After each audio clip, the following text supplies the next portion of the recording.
Hello friends and greetings for today. Welcome back to another tutorial on ISTQB Foundation Level certification. We are in chapter 4 talking about test analysis and design and continuing ahead with our same segment, that is 4.5 collaboration based test approaches. And as a part of today's tutorial, we'll be getting into the discussions of what is acceptance test driven development.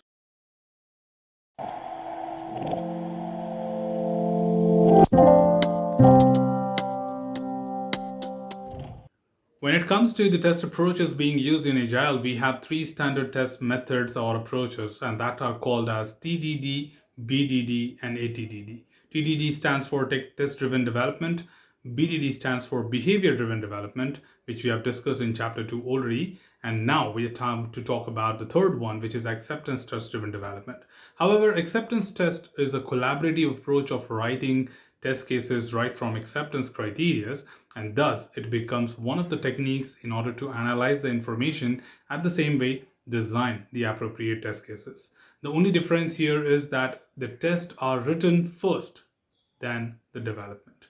So test cases are derived right from acceptance criteria, and then based on these tests the development will be done by the developers. So let's quickly have a look and try to understand what exactly this particular topic is trying to convey us from the syllabus.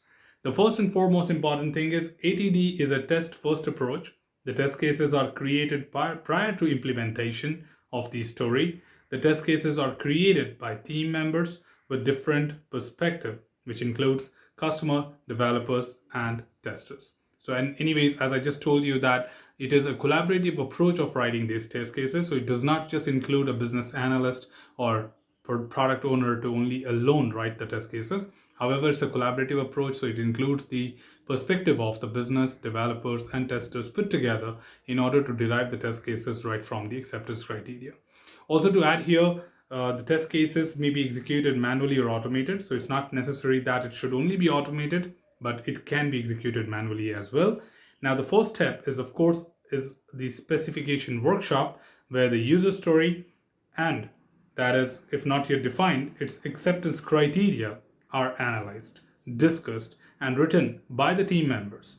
Incompleteness, ambiguities, or defects in the user stories are resolved during this process. So I think that's a very common and straightforward thing at this point of time after covering chapter 3 also, where we told you about that the review processes helps you to identify the anomalies in the written work product. So at this point of time, if you have the user stories written, even if you don't have acceptance criteria, the team sits together in order to discuss, analyze, and find ambiguities related to user stories, and then look forward to derive the test cases. So, but prior to that, of course, the test basis completeness and correctness has to be measured, and that certainly gets done right at this point of time. Also, to add here, when it comes to the next step, it is to create the test cases. This can be done by the team as a whole or by the tester individually as well. The test cases are based on acceptance criteria and can be seen as examples of how the software works. This will help the team implement the user stories correctly. So one way is more of like the concept of test methods, however discussed in Agile, very detailed.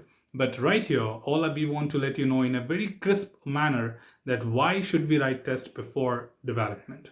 The more important thing here is to understand that when it is a test which justifies whether the implementation is up to the mark or not, the question is why don't we write the test first?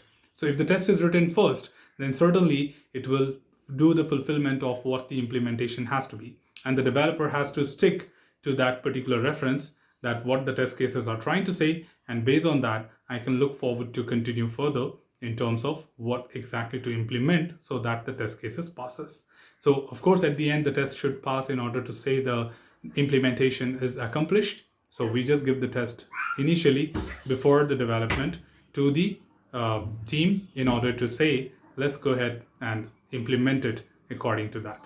So let's add further, and right here, the since examples and tests are the same, these terms are often used interchangeably, which means the tests and examples are exactly the same thing. So these are common keywords which are used quite often as a part of the Agile methodology, and they are quite often easily interchangeable in terms of utilization. Also, to add here, during the test design, the test techniques may be applied. So it's not that when it comes to Agile, the test techniques are restricted. The test techniques can very well be used as far as you have the required details or information related to the requirement. That would be more than enough to define the or apply the techniques. So let's have a look further to understand a little more at what this technique is trying to say. So when it comes to the approach of writing the test cases, there is a very significant way which we generally follow, and all of us are not new to this. We have been following this approach for a long time, but still, indeed, let us discuss that what ATD strictly follows in terms of writing the test cases. So very first thing here is that typically the first test cases are positive. So first test case has to be with the valid set of data so that the happy path can be tested and it works as expected.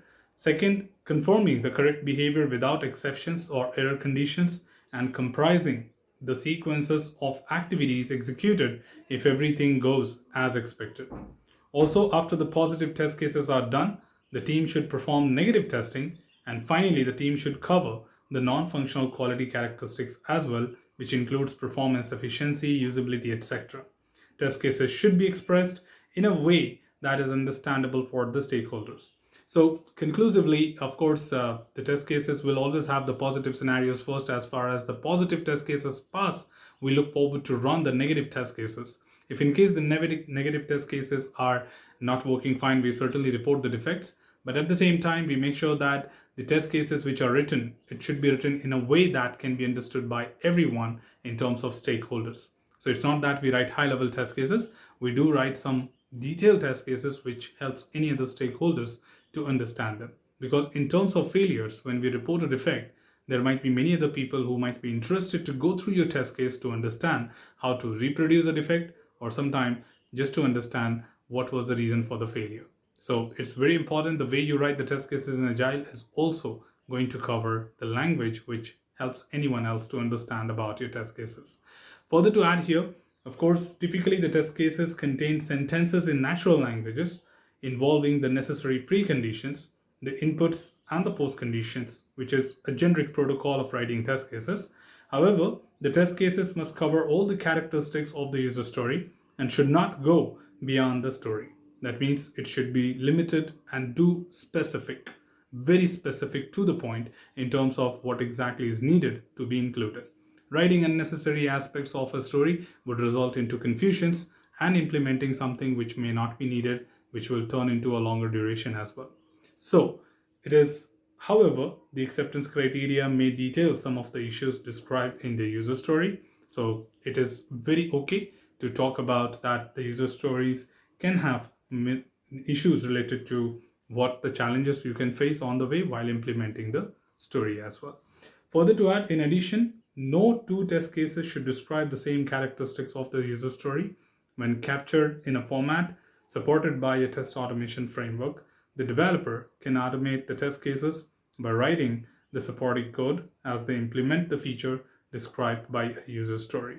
So it's a very important and simple thing to understand that there should be no such two test cases which are duplicate of each other. That means writing the same thing once again, which might result into duplicacy of the work. And if once we have taken care of that, the implementation will be done after following your test cases. So developers will now look at the copy of your test cases, try to understand, and then look forward to implement the code in order to make that test particularly pass. So there will be repeated iterations in order to run.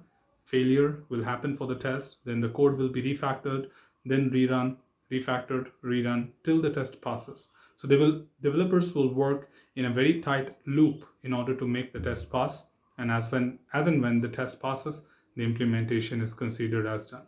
Finally, the acceptance test then becomes executable requirements for everyone. That is for the implementation. So put together, that was one of the key approaches again from the Agile perspective, that how exactly do we design the test cases and uniquely differentiate with the collaborative approach of multiple stakeholders together. Now in this case, we do understand the test cases will be more efficient and will be revised and reviewed right at the time of creation itself, and would help the developers to do the implementation, as referring the requirement would be more of like referring a test cases. So that's all on this particular tutorial, team. Should you have anything else, feel free to comment below. I'm always there to address your queries and answer them well. Till then, keep learning, keep exploring, keep understanding the context. Thanks for watching the video, team, and happy learning.